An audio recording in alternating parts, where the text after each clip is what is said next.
तो हम लोग शुरू करें जीएस में कुछ। तो जीएस में क्या चल रहा था? जीएस में उस समय जो चल रहा था वो आपका इकोनॉमिक्स चल रहा था। मॉडर्न में कांग्रेस शुरू करना था, भारतीय राष्ट्रीय कांग्रेस। भारतीय राष्ट्रीय कांग्रेस के पहले के जो संगठन है वो हो चुके थे। इकोनॉमिक्स में पंचवर्षीय योजना अभी छूटी पड़ी है, तो उसको आज कंप्लीट कर लिया जाए। कहाँ तक हुआ था? उसमें जो हुआ था, हमें जहाँ तक लगता है कि छठवीं पंचवर्षीय तक हुआ था। छठवीं पंचवर्षीय का काल आप जानते ही हैं। छठवीं के बाद सातवीं पंचवर्षीय योजना। सातवीं पंचवर्षीय योजना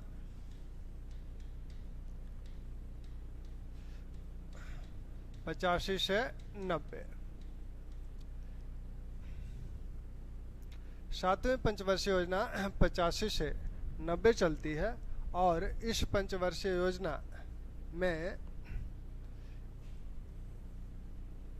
5% की ग्रोथ रेट इसमें निर्धारित की गई थी। मिला कितना? 5.6% मिला।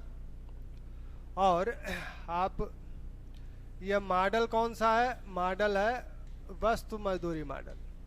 वस्तु मजदूरी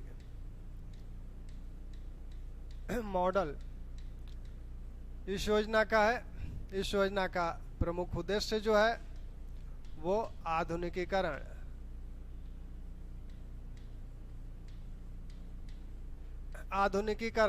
आधुनिकीकरण जो है, इसकी सबसे पहले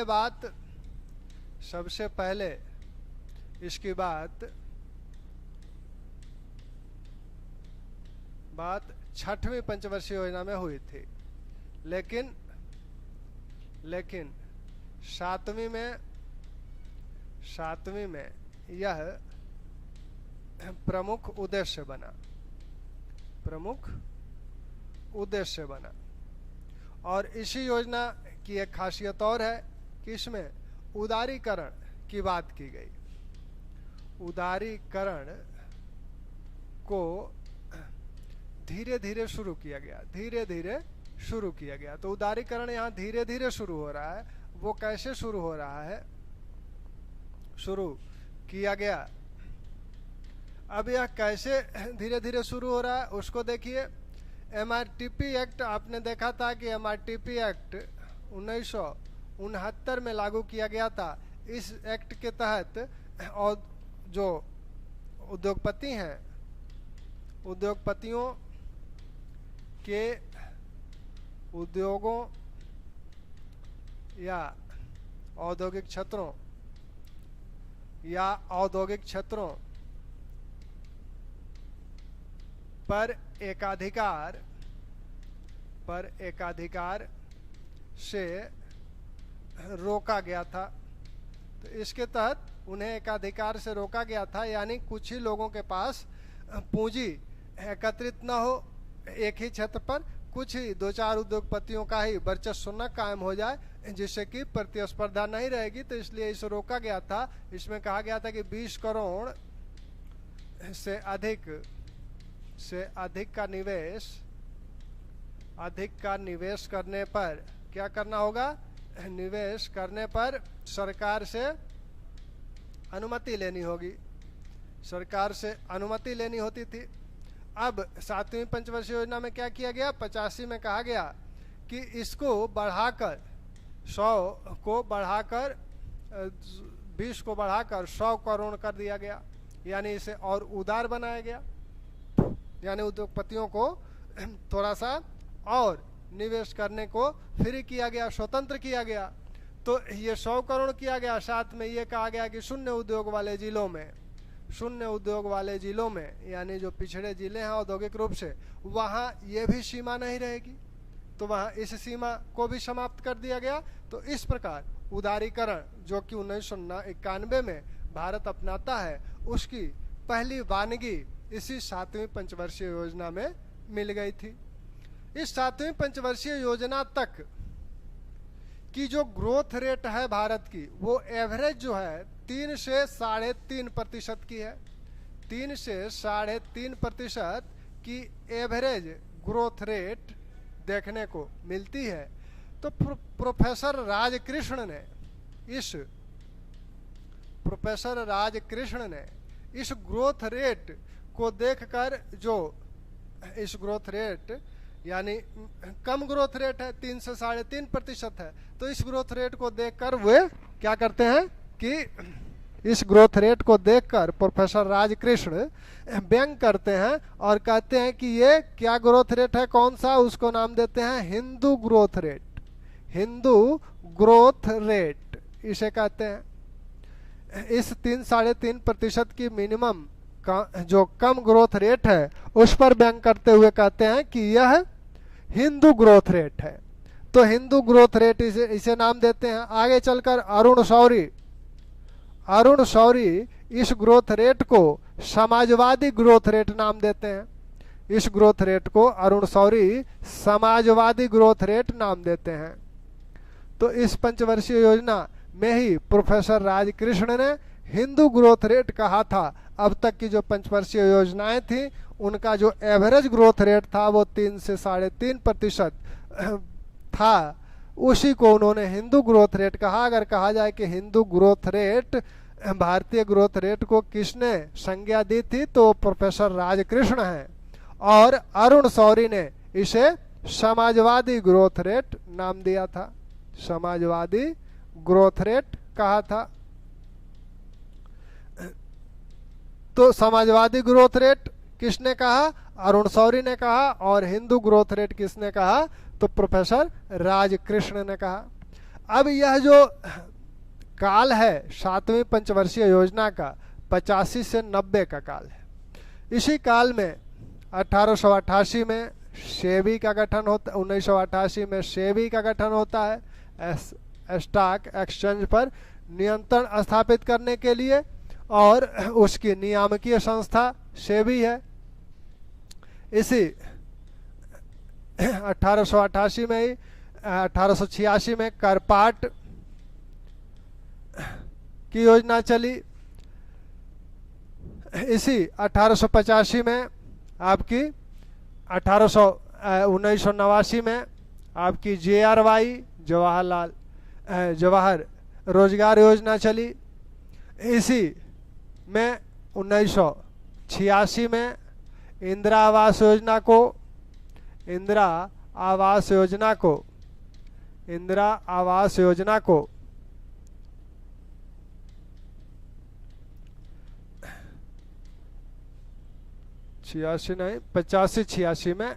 आवास 85-86 में इंदिरा आवास योजना को RLEGP का अंग बनाया गया। यानी इसी समय सबसे पहले इंदिरा आवास योजना आई, जो RLEGP जो 1983 में शुरू की गई थी, उसका एक अंग बनी, rural landless employment guarantee programme, उसी का ये अंग बना दी गई। और 89 में यह RLEGP जब JRY के साथ गई तो उसके साथ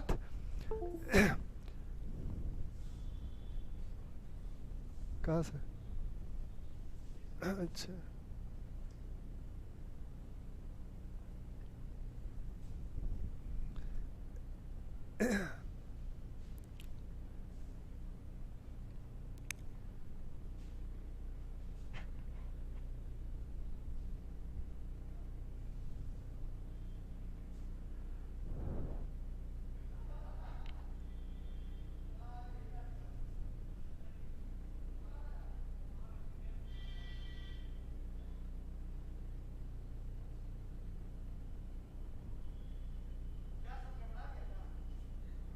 लाइट चली गई।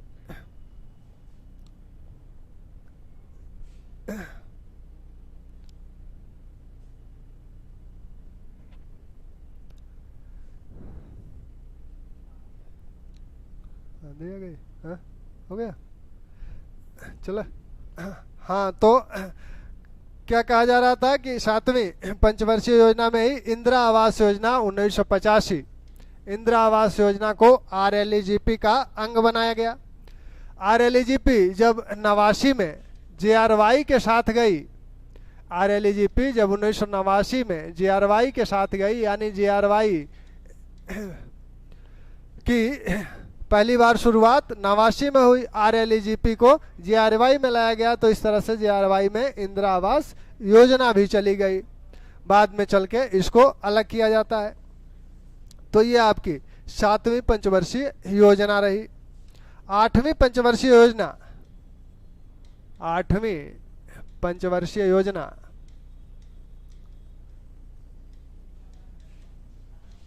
अब इस समय 8वीं पंचवर्षीय योजना में ग्रोथ रेट निर्धारित किया गया, जो लक्ष्य निर्धारित किया गया वो 5.6 था और प्राप्ति हुई 6.68% की। ग्रोथ रेट की जो लक्ष्य था वो 5.6% ग्रोथ रेट का लक्ष्य, और यह प्राप्ति हुई आपको 6.68% का। यह योजना किस मॉडल पे निर्भर है? तो डब्ल्यू मूलर मॉडल पर यह योजना आधारित है। इस योजना का उद्देश्य क्या है? इस योजना का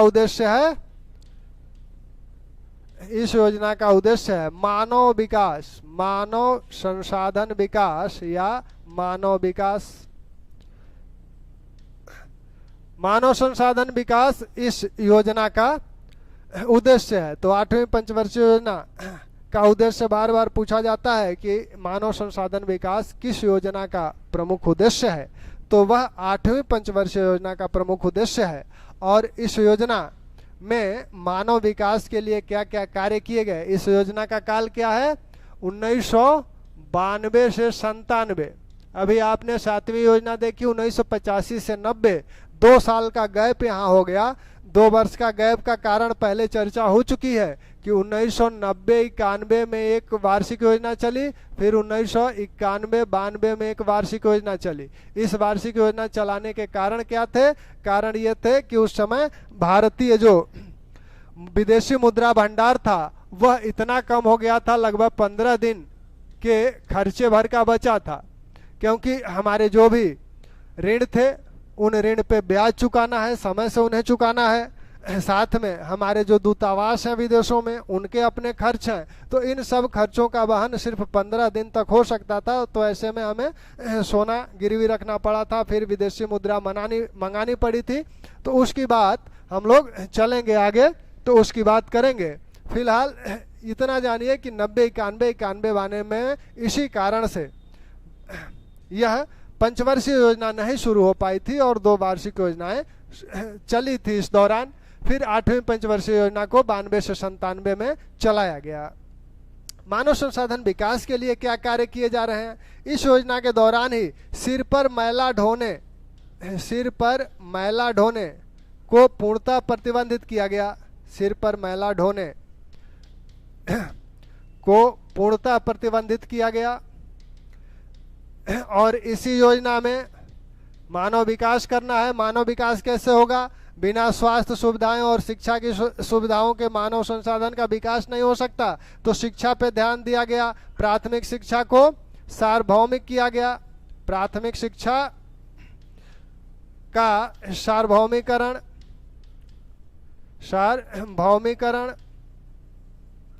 और 15 से 35 वर्ष के लोगों की निरक्षरता को दूर करना, लोगों की निरक्षरता दूर करना था।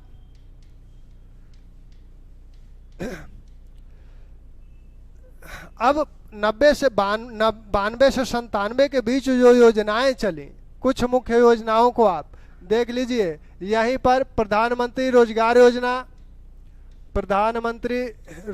योजना चली। योजना सामाजिक सहायता, राष्ट्रीय सामाजिक सहायता कार्यक्रम,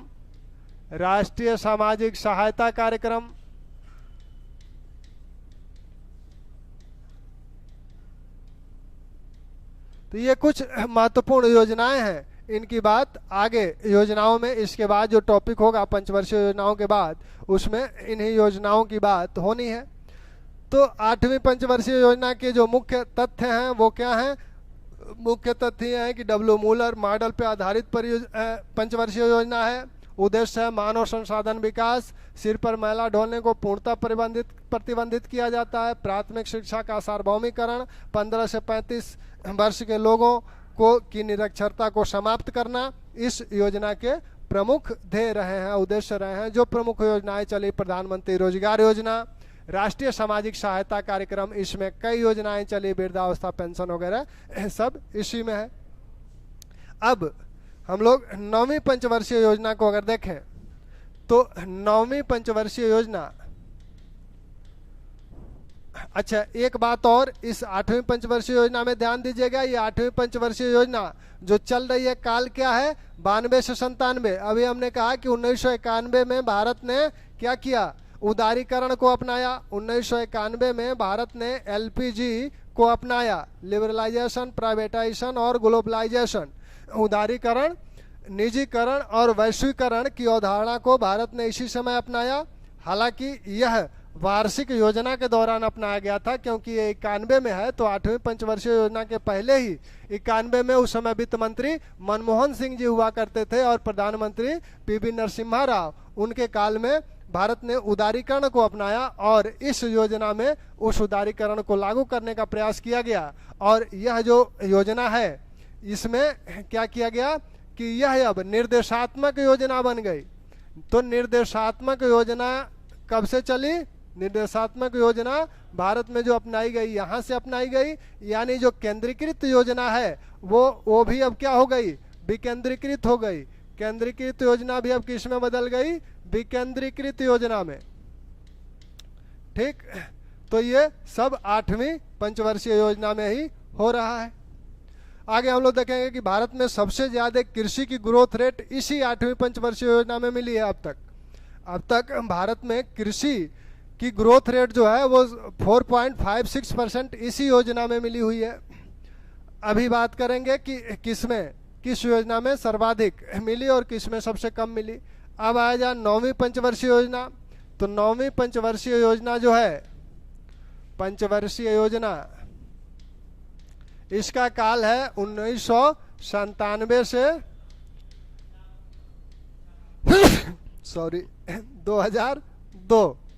तो 9वीं पंचवर्षीय योजना 97 से 2002 है।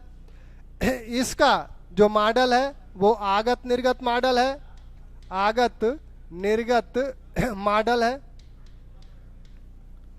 ठीक, 7वीं पंचवर्षीय योजना में एक थोड़ा सा ध्यान रखिएगा उस चीज को कि 7वीं पंचवर्षीय योजना में सुखमय चक्रवर्ती, 7वीं योजना में सुखमय चक्रवर्ती के नेतृत्व में एक कमेटी का गठन किया गया था और उसी के आधार पर उसका मॉडल तैयार किया गया था। तो अगर कभी पूछा जाता है कि सुखमय चक्रवर्ती किस योजना से संबंधित हैं, तो वो आपका 7वीं पंचवर्षीय योजना है। इस बात का ध्यान रखिएगा, सुखमय चक्रवर्ती किस योजना से संबंधित है, तो 7वीं पंचवर्षीय योजना से। 9वीं पंचवर्षीय योजना जो शुरू हो रही है 97 से शुरू हो रही है और 2002 तक चल रही है। अभी इस समय क्या हुआ कि पहला प्रारूप योजना का बना, तब कांग्रेस गवर्नमेंट थी। तब बाद में उस गवर्नमेंट ने अपना जो प्रारूप प्रस्तुत किया था, फिर बीजेपी की गवर्नमेंट आई तो उसने अपना संशोधित प्रारूप प्रस्तुत किया। तो इसका जो अंतिम प्रारूप प्रस्तुत हुआ वो 1999 में प्रस्तुत हुआ। यह संशोधित प्रारूप था और इस समय बीजेपी गवर्नमेंट है। ठीक, इस योजना का लक्ष्य क्या है, अब लक्ष्य थोड़ा सा बढ़ा दिया गया, क्योंकि आपने देखा कि 8वीं पंचवर्षीय योजना में ग्रोथ रेट कितनी मिली, 6.68% ग्रोथ रेट मिली और इससे योजनाकार प्रोत्साहित हुए और इन लोगों ने इसका लक्ष्य जो किया 6.5% प्राप्ति जो है नहीं हो पाई, 5.5% हो पाई। प्राप्ति जो हुई इस समय 5.5% हुई और लक्ष्य निर्धारित किया गया 6.5%। इस योजना में 4 आयाम की बात की गई थी। योजना के जो आयाम थे, जीवन की गुणवत्ता जीवन की गुणवत्ता को सुधारना, साथ में उत्पादक किस्म का रोजगार उत्पन्न करना,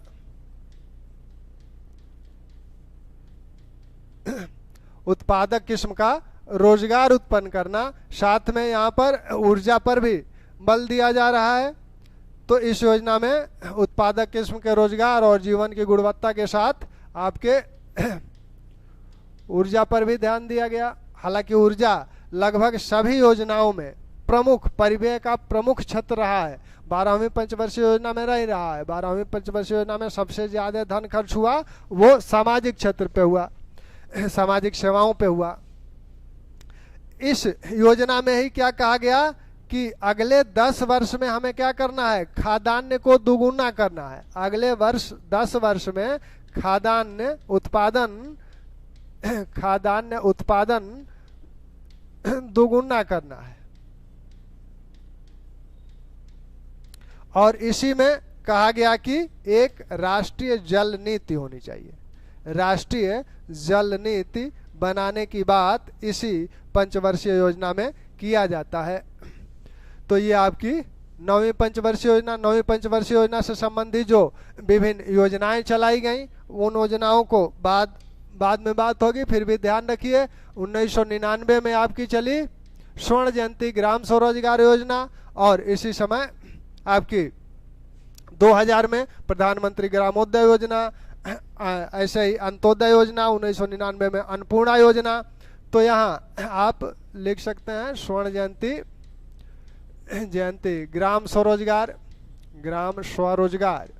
योजना चली, अंत्योदय योजना चली 2000 में। इसके पहले 99 में अन्नपूर्णा चली थी, अन्नपूर्णा चली। ग्रामोदय योजना, प्रधानमंत्री ग्रामोदय योजना 2000 में। तो इस प्रकार से कई योजनाएं इस काल में चलाई गई। 9वीं चल रही थी ना, 10वीं पंचवर्षीय योजना। 10वीं पंचवर्षीय योजना का काल, 10वीं योजना का काल ये 2002 से 2007 के बीच चलती है। इस योजना, अच्छा 9वीं और 10वीं का प्रमुख उद्देश्य एक ही है, वो है आपका सामाजिक न्याय के साथ विकास। तो 9वीं और 10वीं का दोनों का उद्देश्य जो है यही है, सामाजिक न्याय के साथ विकास। इसका मॉडल क्या है? इसका मॉडल है आपका विस्तारित आगत निर्गत मॉडल। विस्तारित आगत निर्गत मॉडल, आगत निर्गत मॉडल। इस योजना का लक्ष्य ग्रोथ रेट का क्या है? ग्रोथ रेट लक्ष्य इसका 8% निर्धारित किया गया। 8% निर्धारित किया गया। प्राप्ति कितनी हुई? प्राप्ति हुई 6.7%। प्राप्ति हुई 6.7%। लगभग योजना ने अपने लक्ष्य को प्राप्त करने का प्रयास किया। इसमें कुछ सूत्रों की बात, कुछ पहल इसमें की गई। पहल क्या की गई कि इसमें कहा गया कि सार्वजनिक क्षेत्र में विनिवेश, सार्वजनिक क्षेत्र में विनिवेश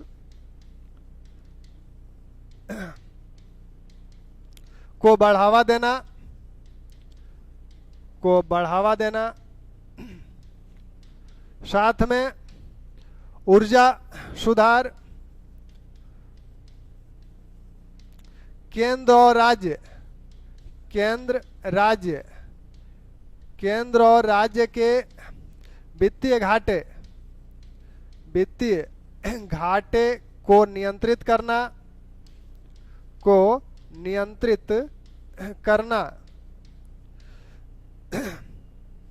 साथ में कृषि, लघु उद्योग के व्यापार में कोई बाधा उपस्थित होती है व्यापार में आने वाली बाधाओं को कानून सुधार के माध्यम से दूर करना, प्रशासनिक सुधार इन पर इस 10वीं पंचवर्षीय योजना में ध्यान दिया गया। यह भी कहा गया कि यह अफवाह जो फैली हुई है कि बाहरी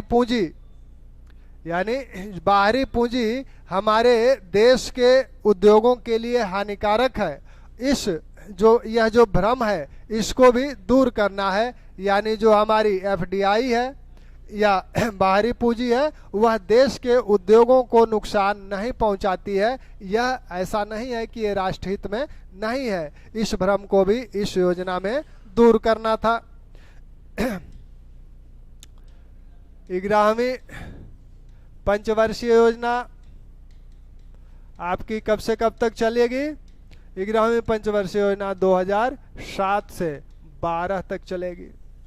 इस पंचवर्षीय योजना के जो लक्ष्य हैं ग्रोथ रेट का वो कितना है? इसमें भी ग्रोथ रेट आपकी 9% रखी गई। प्राप्ति कितनी हुई? 7.8%। अब तक जितनी योजनाएं हैं सबसे अधिक ग्रोथ रेट इसी 11वीं पंचवर्षीय योजना में प्राप्त हुई है। 7.8% ग्रोथ रेट अन्य किसी योजना में नहीं प्राप्त हुई थी। तो सर्वाधिक ग्रोथ रेट, हालांकि अपने लक्ष्य से कम है, फिर भी यह सर्वाधिक ग्रोथ रेट अब तक की है। मॉडल क्या है? मॉडल यह है कि योजना आयोग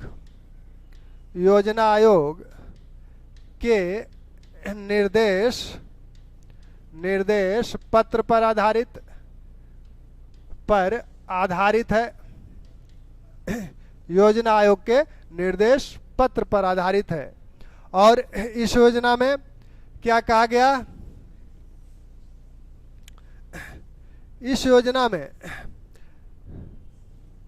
राष्ट्रीय जल नीति इसमें बनी थी 10वीं में, 9वीं में और 10वीं में जो है यहाँ कहा गया था। 9वीं में एक बात ध्यान रखिएगा कि 10 वर्ष में खाद्यान्न उत्पादन को दोगुना करना है। और 10वीं में कहा गया कि 10 वर्ष में, 10वीं में एक बात और लिख लीजिएगा, 10वीं में कहा गया कि 10 वर्ष में क्या करना है?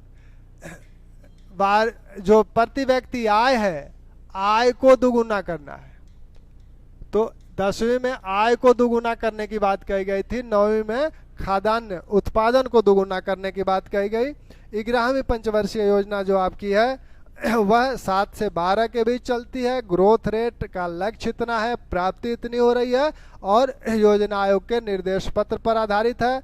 जो प्रमुख उद्देश्य है वो शिक्षा, प्रमुख उद्देश्य 11वीं का प्रमुख उद्देश्य जो है वो क्या है? वो है समावेशी विकास। तो भारत में पहली बार समावेशी विकास की बात किस योजना में की गई? तो वह इंक्लूसिव डेवलपमेंट की बात, समावेशी विकास की बात सबसे पहले 11वीं पंचवर्षीय योजना में की गई। समावेशी विकास का अर्थ क्या है, मतलब क्या है? समावेशी विकास का मतलब है कि विकास में सबको भागीदार बनाना।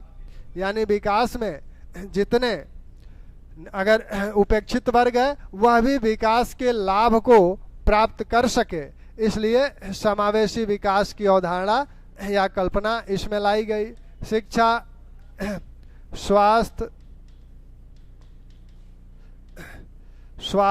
जलापूर्ति आदि पर विशेष ध्यान दिया गया। इस योजना के दौरान जो योजनाएं चली हैं आपकी 2007 से 12 के बीच में, उन योजनाओं में आपकी महत्वपूर्ण योजनाएं हैं। हालांकि यह योजना आपकी 10वीं में चल चुकी है। 10वीं में आपकी योजना है नरेगा, ये 10वीं में शुरू हो चुका है। अब 12वीं योजना को देखिए। 12वीं योजना का काल 2007 से 12 है। इसका जो लक्ष्य है ग्रोथ रेट का वो है आपका 8%। प्राप्ति मानी जाती है 6.7% हुई। यह किस आधार पे, किस मॉडल पे है? यह भी योजना आयोग के निर्देश पत्र, आयोग के निर्देश पत्र पर आधारित है। ठीक। इस 12वीं पंचवर्षीय योजना में कुछ ऐसे लक्ष्य रखे गए, जैसे आपको ये कहा गया कि इस समय हमें 5 करोड़ रोजगार देना है। 5 करोड़ नए रोजगार का सृजन करना एक लक्ष्य था। साथ में कहा गया कि 30,000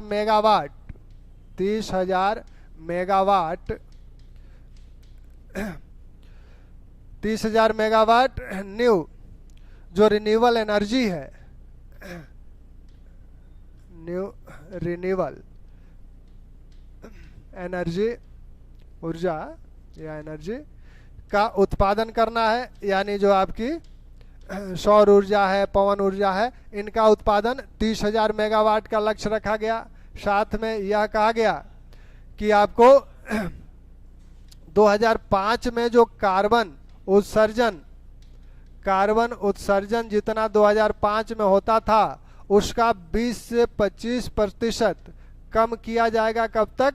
2020 तक। तो ये भी लक्ष्य इस योजना के साथ जुड़ा हुआ है। तो ये आपकी 12वीं पंचवर्षीय योजना है। विभिन्न योजनाएं इस दौरान चली हैं, जो आपकी जनधन योजना या स्वच्छता योजना या आपकी अन्य जो योजनाएं जो चलाई गई हैं उनकी बात अभी किया जाएगा। बेटी बचाओ बेटी पढ़ाओ योजना, तो अभी जो योजनाएं हैं, नई योजनाएं, वो सब इसमें इस योजना में शामिल है। योजना आयोग ने एक काम ये किया था कि धनों का बंटवारा, क्योंकि ये अलॉटमेंट करता था, वित्त का फाइनेंस अलॉटमेंट इसके द्वारा किया जाता था। जो राष्ट्रीय योजनाएं थी राज्यों में लागू की जाती थी, तो राज्य कितना हिस्सा देगा, केंद्र का कितना हिस्सा होगा, इस तरह का कार्य योजना आयोग द्वारा किया जाता था। तो योजना आयोग यह कार्य मनमाने तरीके से नहीं करता था। योजना आयोग ने इसके लिए 2 फार्मूले बनाए थे। एक फार्मूला गाडगिल फार्मूला है, गाडगिल फार्मूला, और दूसरा फार्मूला प्रणव मुखर्जी फार्मूला। तो इसी फार्मूले के तहत फाइनेंस का अलॉटमेंट होता था। तो अगर इन फार्मूलों में क्या था उसको अब पूछना प्रासंगिक नहीं है, अब नहीं पूछा जाएगा। तो ये बात जरूर ध्यान रखिए कि गाडगिल फार्मूला किससे संबंधित है या प्रणव मुखर्जी फार्मूला किससे संबंधित है। तो यह राज्यों को धन आवंटित करने के संदर्भ में योजना आयोग द्वारा बनाया गया फार्मूला है। इस फार्मूले में राज्य की जनसंख्या देखी जाती थी, राज्य का जनघनत्व देखा जाता था, राज्य की कर कितनी प्राप्त हो रही है वो देखा जाता था, कर प्रशासन कितना सुदृढ़ है वो देखा जाता था। इन चरों पर बांटा जाता था। योजना आयोग ने 2000 में एक कमेटी का गठन किया था, 17 सदस्यीय कमेटी, श्याम प्रसाद गुप्ता कमेटी का गठन किया गया था। 17 सदस्यीय कमेटी थी। इस कमेटी ने 2003 में अपनी रिपोर्ट दी। 2000 में यह कमेटी गठित की गई थी। 2003 में इसने अपनी रिपोर्ट दी कि 2020 का भारत कैसा हो, 2020 का भारत कैसा हो। तो इसकी रिपोर्ट के आधार पर योजना आयोग ने इंडिया 2020 की बात की। तो इंडिया 2020 में क्या होगा, भारत 2020 में कैसा होगा, तो उसमें कहा गया कि 2020 का भारत जो है, इसमें जीडीपी में जो विभिन्न क्षेत्रों का हिस्सा है, इस समय 6% हिस्सा कृषि का रह जाएगा, 40% हिस्सा उद्योग का होगा और 60% हिस्सा आपका सेवा क्षेत्र का होगा। अभी यह हिस्सा कितना है? अभी हिस्सा लगभग 19%, 19-20 में या 17% के आसपास था। अब इस समय जो कोविड के चलते यह हिस्सा बढ़ गया है क्योंकि उद्योगों का उत्पादन नहीं हो पाया, तो कृषि का हिस्सा जीडीपी में बढ़ गया, तो 19% के आसपास है। यह हिस्सा आपका 27% के आसपास है, और 100 में से घटा लीजिए इनको, जितना शेष बचे वो आपका सेवा क्षेत्र का हिस्सा है। तो यह कहा गया कि 6%, 34% और 60% 2020 का जो भारत होगा उसमें होगा।